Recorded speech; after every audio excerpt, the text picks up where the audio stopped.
James Sterling. I was co-writer and director of this episode. I'm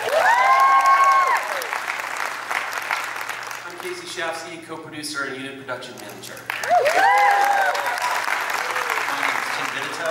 I'm the makeup supervisor along with my wife, Lisa. My name is Lisa Hansel. I am the makeup supervisor and co-producer.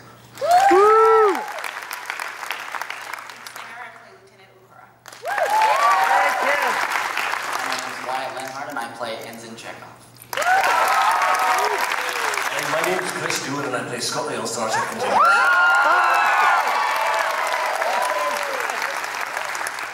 My name is Todd Habercorn, son of Steve from the House of Habercorn, and I play Spock.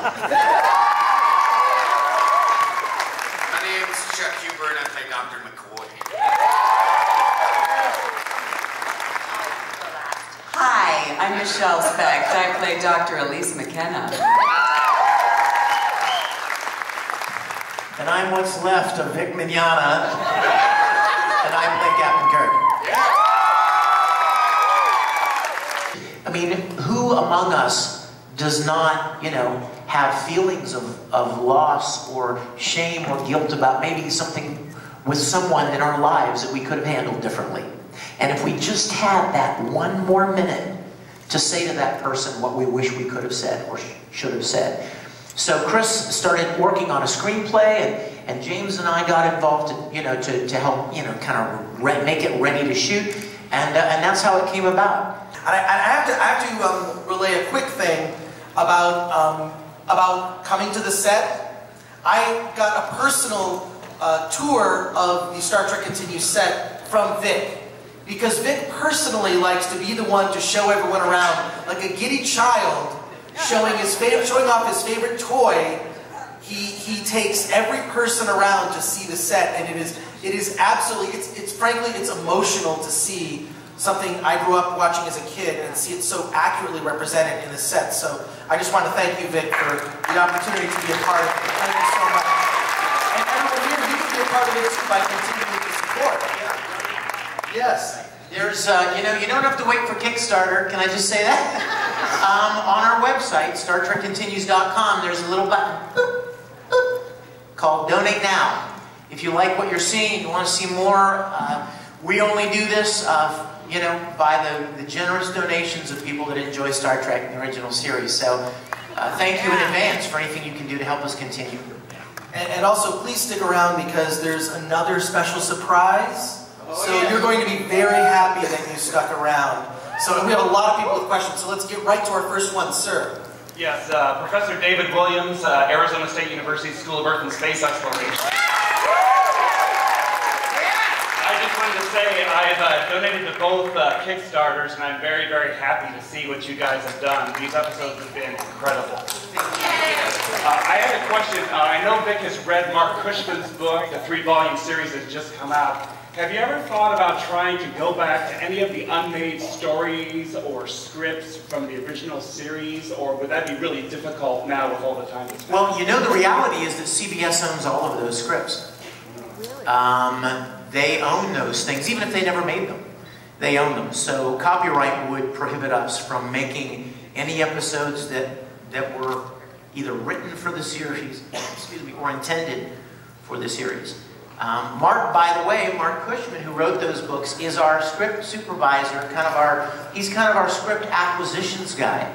And he's out there with all of his amazing contacts, as you can imagine, looking for good stories and more episodes for us. So Mark's a great friend of the production, and we would love to do more of those, but unfortunately they're owned by CBS, most of them. Great job. Thank you so much for coming. Appreciate your support, too. Here our next question, sir. I was wondering for Vic, is that you find it difficult transitioning from doing voice acting to actually doing it on the screen? What's your name? Andrew. Andrew, thanks for the question. The truth is that most of us, even, Chuck Huber here is an amazing voice actor. Todd Habercorn, super popular voice actor, amazing voice actor. But you know what? Long before we were voice acting, we were acting. Acting is actually the key to voice acting. All we do is we do it in front of a microphone, basically. We've all got, I spent years in theater and some on-camera stuff, a lot of stage work. So getting the chance to do this was actually, you know, not really new on-camera acting, but it's really a joy, especially to do it with dear friends. It was nude on-camera acting. So really get a kick out of on the bridge. Next episode. Let's hear your question. Well, I was like my name is Holly. I've never really been into Star Trek, but after seeing this episode, I think I'm going to watch the entire series. Yeah! It was really excellent. But my question is, when do you think the next episode will come out? Like, when do you think you're going to see the next episode? No, I don't know. Well, you do another next episode. Well, I know this. I will tell you this, guys. And if you follow us on our social media, I think we have said, surprisingly to some of you maybe, episode 5 has already been shot. It's already been shot.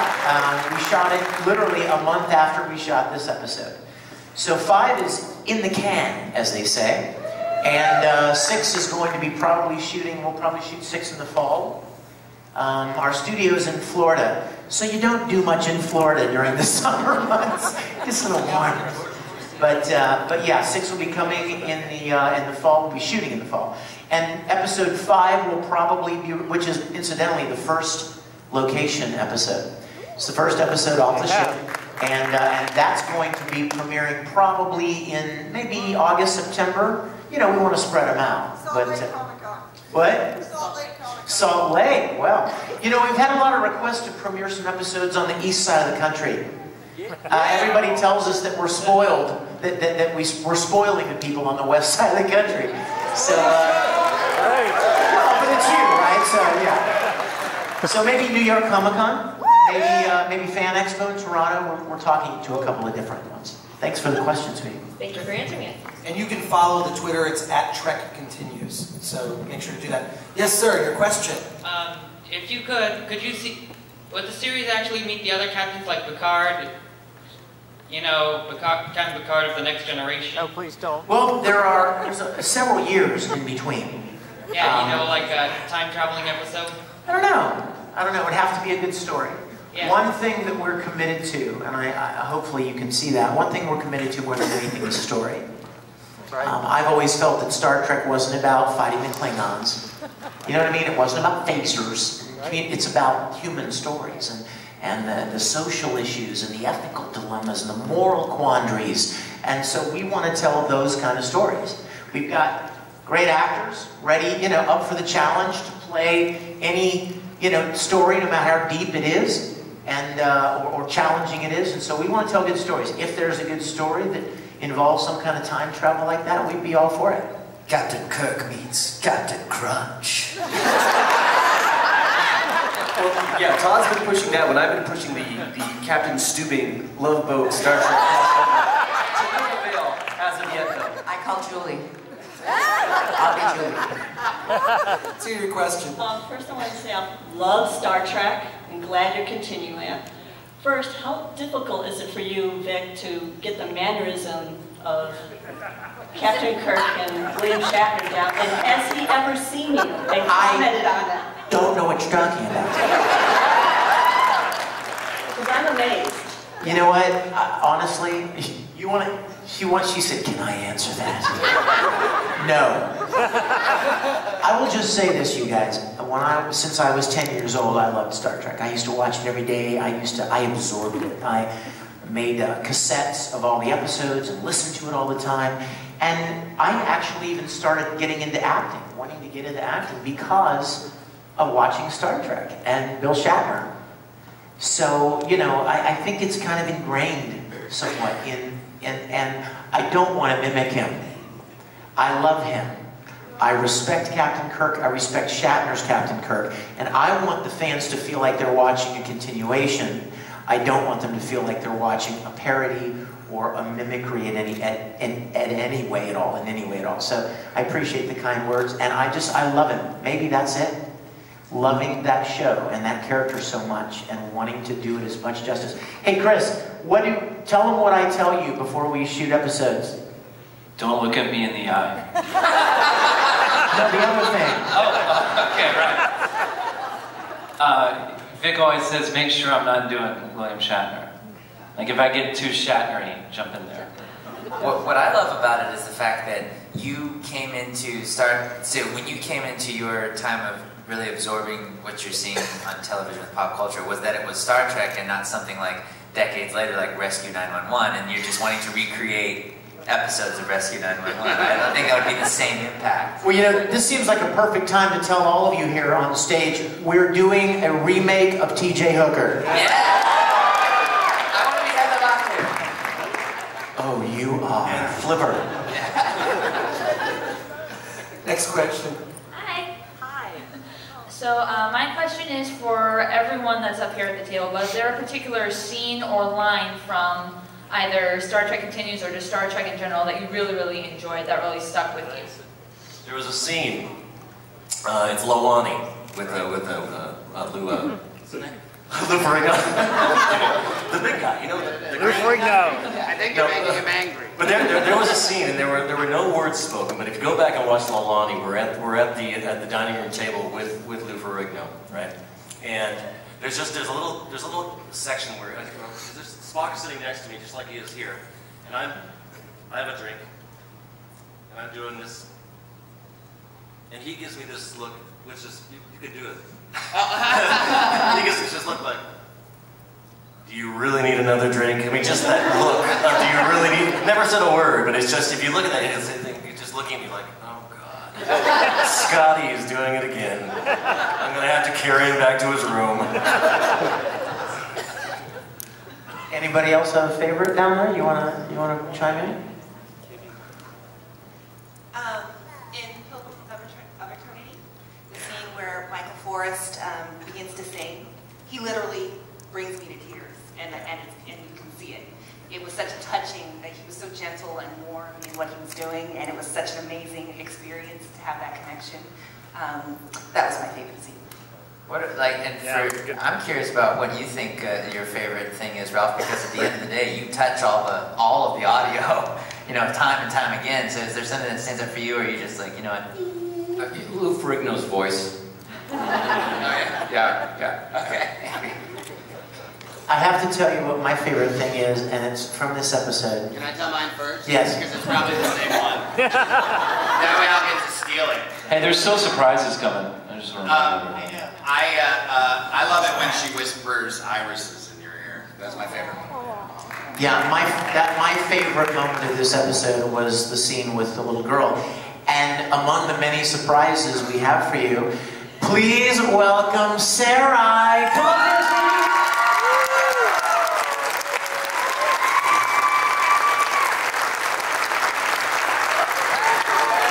She's wearing a brand new dress that her dad made her just for the show.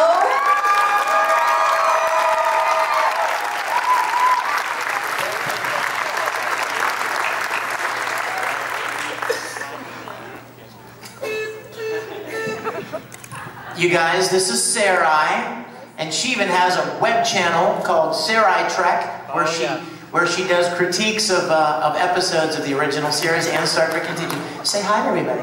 Hi. See what I mean? She just speaks and we go to tears. Tell them what your favorite part of being in this episode was. When I whispered in his ear. Yeah, she was so amazing. We were so excited. That was my favorite part. I just loved her on set, and she's been around. Her dad has shot some behind-the-scenes stuff for us, Abe, and he's become a really great friend of the series. And he brought her down once, and we're like, Chris, when we originally conceived this story idea, it was going to be a little boy. And then I thought, oh my God, we've got the most beautiful little girl right here in our midst. And so we changed it, and it became the child that Miramani would have had with Kirk. And so she's perfect, and we love her. Please give her another round of applause.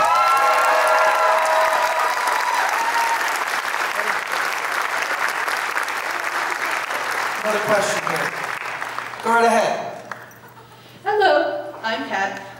These are very iconic roles. Obviously, there is a lot of people who absolutely adore Star Trek. So I want to know, have you had any problems with stepping into the role, and how far are you willing to take this role, as we've seen in the episode we just saw? I want to hear from Wyatt. Let's start with Wyatt, and then Kimmy, and...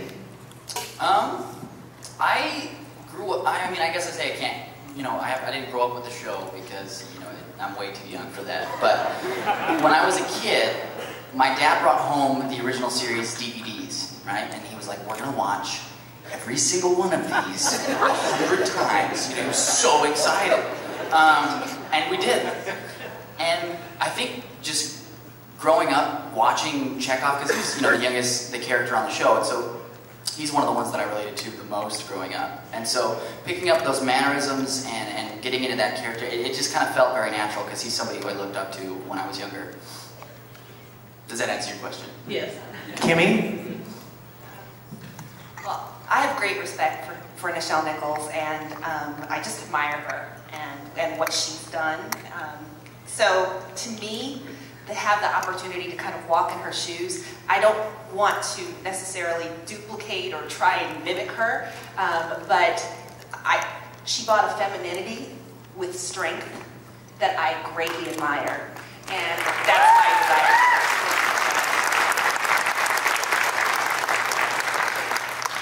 This is a great question. I really want to hear from Chris Doohan because it's kind of different for you. You're not just stepping into an iconic role, it's your father. Yeah, I knew the guy.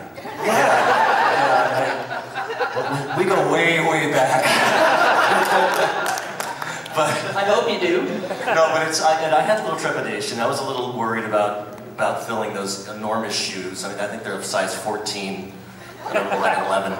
So no, I was a little worried about it, and but you know, after doing the vignettes and seeing how incredible Vic said it would be, and he promised me, he said these are going to be amazing. They're going to be so much like the original series.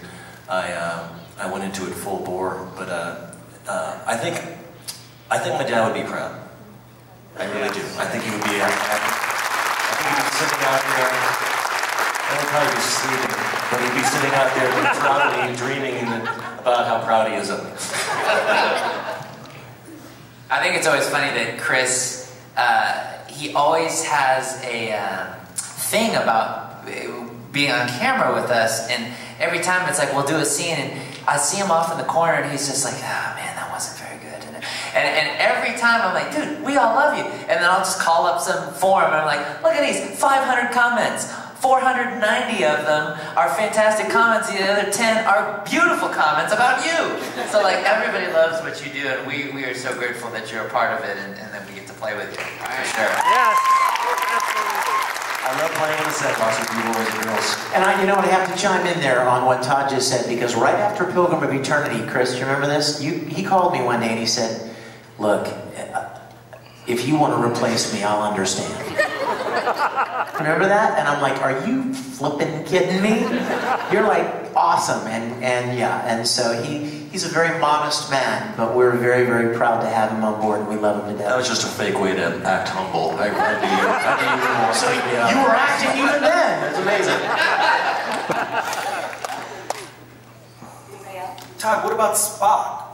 Well, you know, with that role, it's tricky because I think when I see obviously growing up with Nimoy doing it, I mean, there's no way that I would want to mimic him or even could, because there's something that he brought, especially I feel like when the movies hit, that isn't in the script, and it's just from who he is as a person, who he was as a person, and what he brought by being in that ensemble for so long. And so there's no way that I could try to do that, and that's not a fun challenge for me. The challenge for me is to be what the essence of what Spock is, not being Nimoy being Spock, but being my own thing, and taking on the challenges there. And for me, being being a mutt myself, like of two different races here, it's kind of like I can kind of relate to that.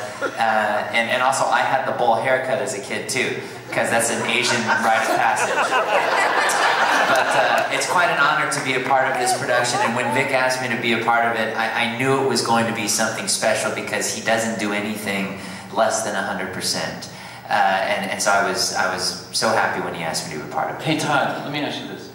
I think, you know, Leonard Nimoy died when we were in post for this, right? Mm-hmm. It's been very recently, and it's still raw, and it's still, a lot of us are still thinking about that.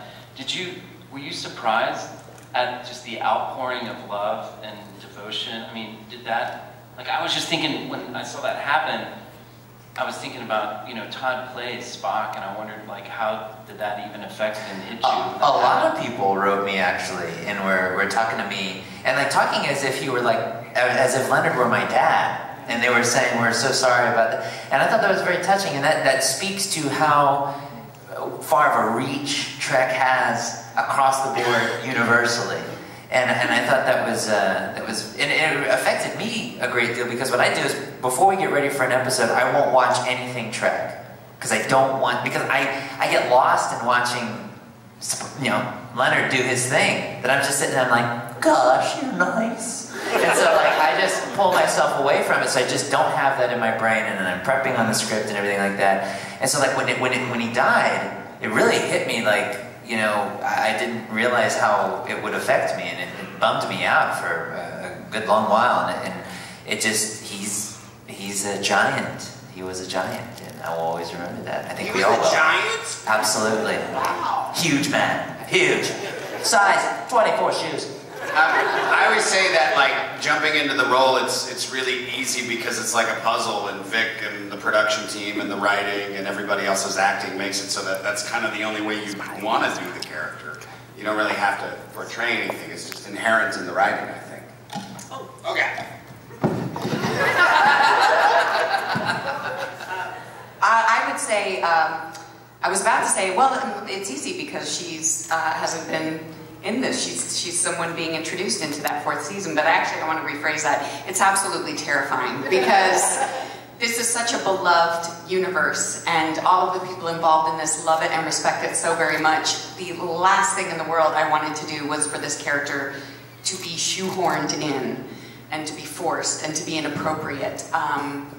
So I was terrified. And I grew up on TNG, so Deanna Troi was that was, woo, right?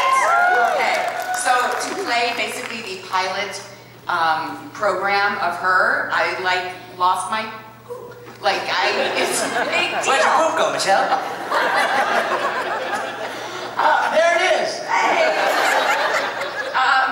So I just hope that everyone, and I think you can. I think you can. I hope you can, with every frame, see the amount of love and respect that goes in here, and every little thing that we do. Every frame is just stamped with love of what we're trying to do to recreate the true spirit and style of this show. So. It's just a childhood dream come true for me, because, I mean, online, if you look around, you can find it. There are home movies of me at 10 years old in a Captain Kirk uniform that I made myself, and I'm running around. I would round the kids in my neighborhood up. We'd make Star Trek episodes. It's frightening, now that I think about it. It's like, but it's a dream. And I'm going to say this, I've said it 100 times, I'm going to say it 101 times. I only wanted to do this with friends. I didn't just want to hire a bunch of people. You know, I wanted to meet people and like them and love them, and want to make something that is so close to my heart with people that I loved. And I feel like we really have a family of people, and I'm very, very honored by all the cast and crew that are part of this. Good question. To our next question. Hi guys, my name's Amanda. As we saw in the last episode, Kirk gets quite a few lady friends. But Spock got a few lady friends himself in the original series. Can we expect to see any of that in future episodes? Yeah, on fire, yeah. On the Spockmobile, pulling up with a convertible, hair tucked back, Vulcan sunglasses on his forehead, shirt only buttoned 2 of the 5. Who knows, Amanda? Who knows? Might find a nice M-class planet, settle down for a little bit. Pond fire, baby. Pond fire. All night long. Thanks, Amanda. Thank you, Steve. Next question. Hi, I'm Jeannie. So my question is to the whole panel. Pre-Star Trek Continues. I love the series, but pre-Star Trek Continues. What's the one episode that changed your life that said, I want to be a Star Trek actor, and why? Can it just be our favorite episode, or do you want it like, this is gonna be a Star Trek? What made you think of all the different things you could try out to audition for as an actor or an actress? Why did you choose Star Trek? Well, that's to be honest with you, Jeannie, the question doesn't really apply to us because I kind of asked everybody here to play in my sandbox. All of them are accomplished actors, and Chris, Lisa, Casey, Tim, all of these people have careers in production. They're all professionals, skilled professionals. And I came to them and I said, look, we don't have a lot of money, but we're making something really cool and special and unique, and I would love for you to be a part of it. What I can't give you in dollars, we can certainly give you in a really unique experience that if we do it right, hundreds of thousands of people will enjoy. He does give us Chick-fil-A. Where is that? But yeah, so everybody here is literally, this is a labor of love. Everybody on this stage does it because they like being a part of something very special that they know brings a lot of joy to a lot of people. It's not like an acting choice or a career choice, it's just for love. That's why it's so good. Let's go to our next question. I'm Zoe. My question is, how do you, those of you that do accents or voices, how do you prepare for that? Like, Wyatt, why don't you tell us what you do? So the interesting thing about, I call it the Chekhov accent, because it's not really a Russian accent. Like, I mean, it's a terrible Russian accent, you know. In fact, when Vic first asked me about, he just told me that he wanted me to play a Russian actor. He wanted to know if I could do a Russian accent. And so I did my very nice Russian accent. And then he was like, can you do Chekhov? And I was like, you should have said so. Like, of course I can do Chekhov. Like, I had that, you know, memorized. And sometimes it's hard, you know, because you're saying something and you know what you're thinking, right? Like, you can say it, and then when you say it in the accent, it kind of gets, you know, what's the word for that? It comes out wrong. It comes out wrong every single time. Chris, what about you, man? Well, the accent. You know, when Vic asked me to do this, that was one of my concerns, was the accent. I said, oh, you know, I don't know if I can do this accent. And it was not so much that the accent was the growl of my dad's voice. You know, there's a grit to it, you know. But I listened to Gerard Butler on a radio station, and he's talking to the guy, and he's going, you know, he talked like this, very rude, you know. I couldn't understand half of what he was saying, but I played it over and over, trying. I gotta get the Scottish accent, and then I felt like I had it. You know, I said, I can do the Scottish thing really good. I think I can get right into it. And then I watched a couple episodes of Star Trek with my dad and said, oh wow. I gotta change it all up. I mean, it's sort of like, okay, it's a Scottish accent, a Scotsman that has been in space for 200 years. You kind of lose a little bit of the Scottish country feel there. But so anyway, that's. Let's get our next question. That was great. Next question. Hello. First of all, I'm very happy, honored that you guys chose Phoenix again to premiere an episode. You guys do a great job. Well, I want you to know, Denver Comic-Con rallied really hard for us to premiere it there last week. But we had such an amazing experience here 2 years ago that I felt we should come back here. That's right.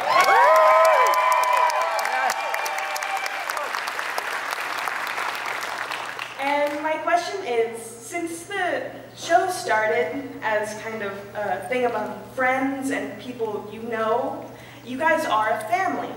So do you plan on extending that family in the future, bringing in like new blood and always constantly getting new people, maybe new members aboard the ship for longer term roles, or do you plan on staying mainly with your family?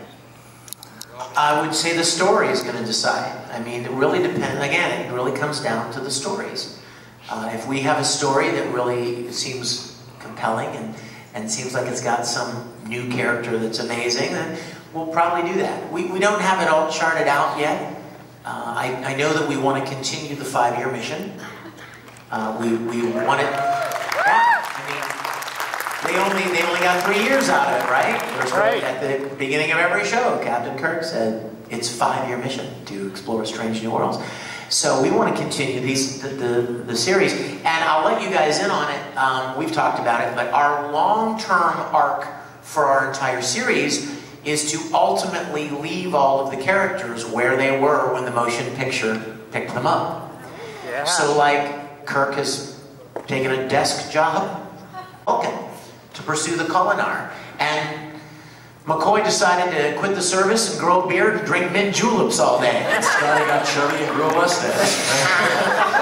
So start packing the hamburgers in, Chris. But yeah, we want to take it to that point. But in between, the stories will dictate if we add some new characters. So just keep your eyes open. We'll see. Let's hear our next question. Hey, what's up, guys? My question is for Vic. I heard you're doing a character, Shark Boy from Free. And I just wanted to see what would that sound like? What would he sound like? Oh, we can't do that here. We'll get in trouble. No, actually, he's referring to a new anime series. Todd is in it as well. It's a series about a high school boys swimming team. Yeah, so just let your imaginations run with that one. All right. Thanks for asking, though. Now, we're going to keep that a secret until it gets released. Next question.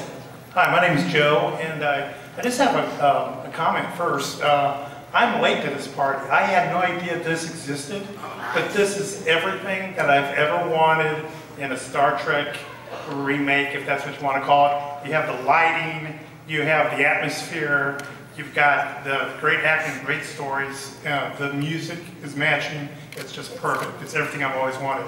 But my question was,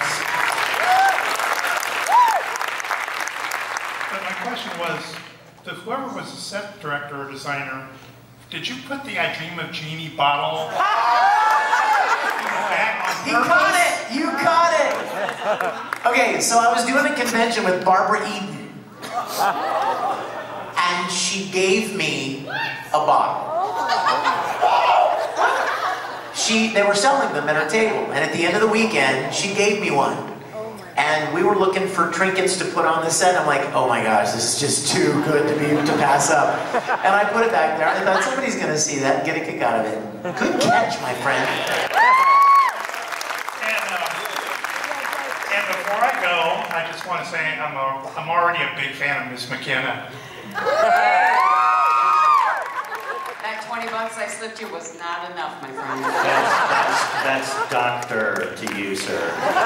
We've got like 20 minutes left, so let's try it. Okay, I have to tell you something really important. I can't believe I forgot. We did something in this episode we've never done. In fact, it's really quite extraordinary. I was contacted by a man named Andy Farber a few months ago. Andy Farber teaches music at Juilliard in New York, and he's a lifelong Star Trek fan. He called me one day and he said, I love what you're doing. I would love to write music for your series. And I said, well, Star Trek music, very particular. They don't even write music like that for television anymore.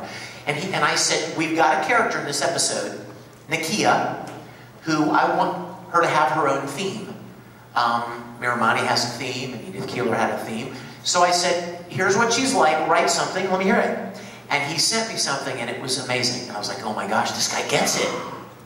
So about, 2 months ago maybe? Ralph, how long ago did we do that recording? About 2 months ago, 2.5 months ago, I flew to New York City, and Andy Farber had assembled an orchestra, a full orchestra, and we recorded original scores for the episode you just saw. Next question. Hi, my name is Bianca. Okay, first I'd like to say that it was a beautiful experience, and I really appreciated that you guys brought that here, so I want to get that out there. And it really felt like from one fan to another, you got that heart in it, and with that, I'd like to ask, what was that one moment for you maybe when you saw the series or anytime you experienced it, you're like, that's it, I love Star Trek, this really speaks to me. What was that moment for you maybe if you ever had any? What I was able to do, I have an older brother, he's 6 years older than I am. So with that age difference, you normally don't want to hang out with your younger brother. So I was in grade school and would walk home about 50 yards behind my brother because he didn't want me walking with him back home. But once we got home, on Channel 2, KTVU, at 4 o'clock or 5 o'clock, Star Trek came on. And he wanted to watch it. And I wanted to spend time with him. So he let me hang out with him. And what we did is we watched that Monday through Friday. And what I got is a chance to spend time with my older brother when I wouldn't normally get to do that. So as I grew older, that was just ingrained in me. So every time that we all get together and we get to produce one of these episodes, I have a Star Trek communicator from 1972. And my parents gave it to me. And I bring it to every shoot. And then when I come back, I talk to my brother about the shoot and what's going on. And so for me, it's just really personal in that way. And that's what I get to hold on to, and then I get to relive that every time we shoot. Cool. My first experience of Star Trek was the motion picture.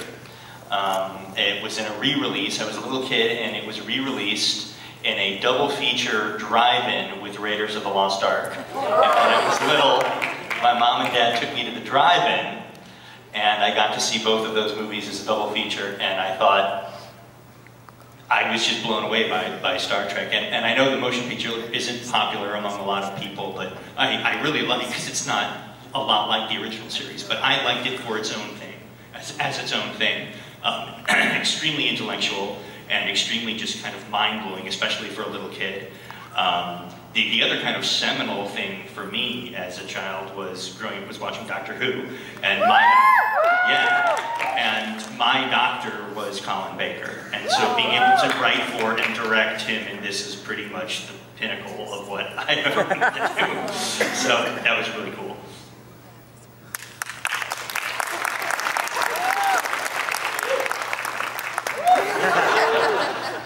Does anyone else have a response to that? Because that's a great, I think Star Trek for a lot of people that grew up watching it was a shared experience with family. And I think that's why it means so much to so many of us here. Lisa, what do you think?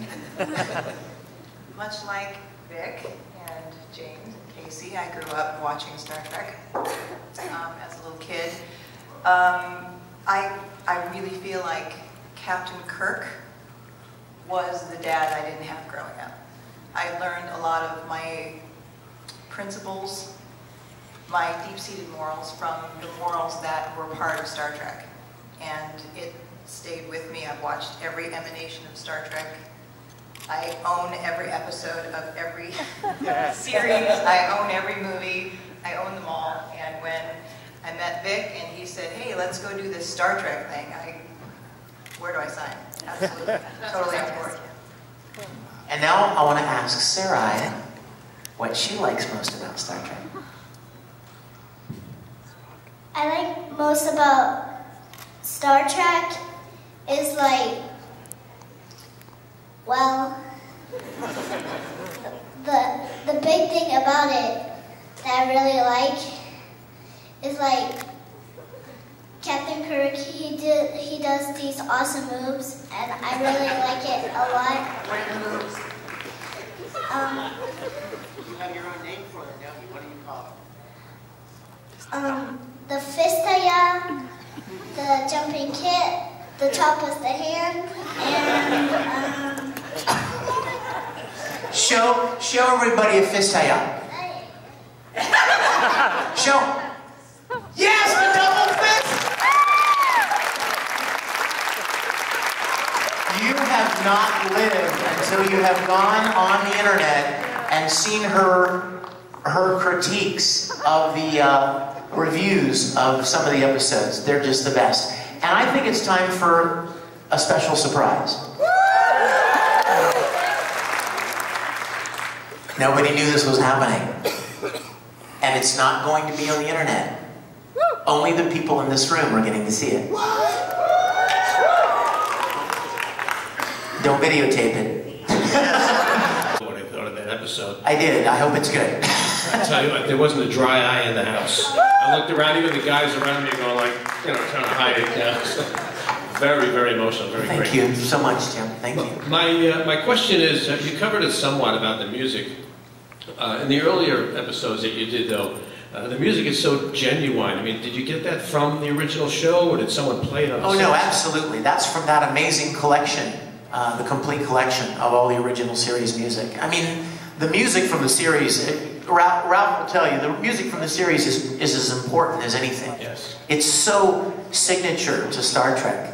And just like the lighting, or perhaps the style of shooting, or the stories, or the characters, they're all very unique to Star Trek. And so we made I'm a musician, composer as well. So when it came time to start editing the episodes, it was very, very important to me to make the right choices of the right music for the right moment to create the right emotion.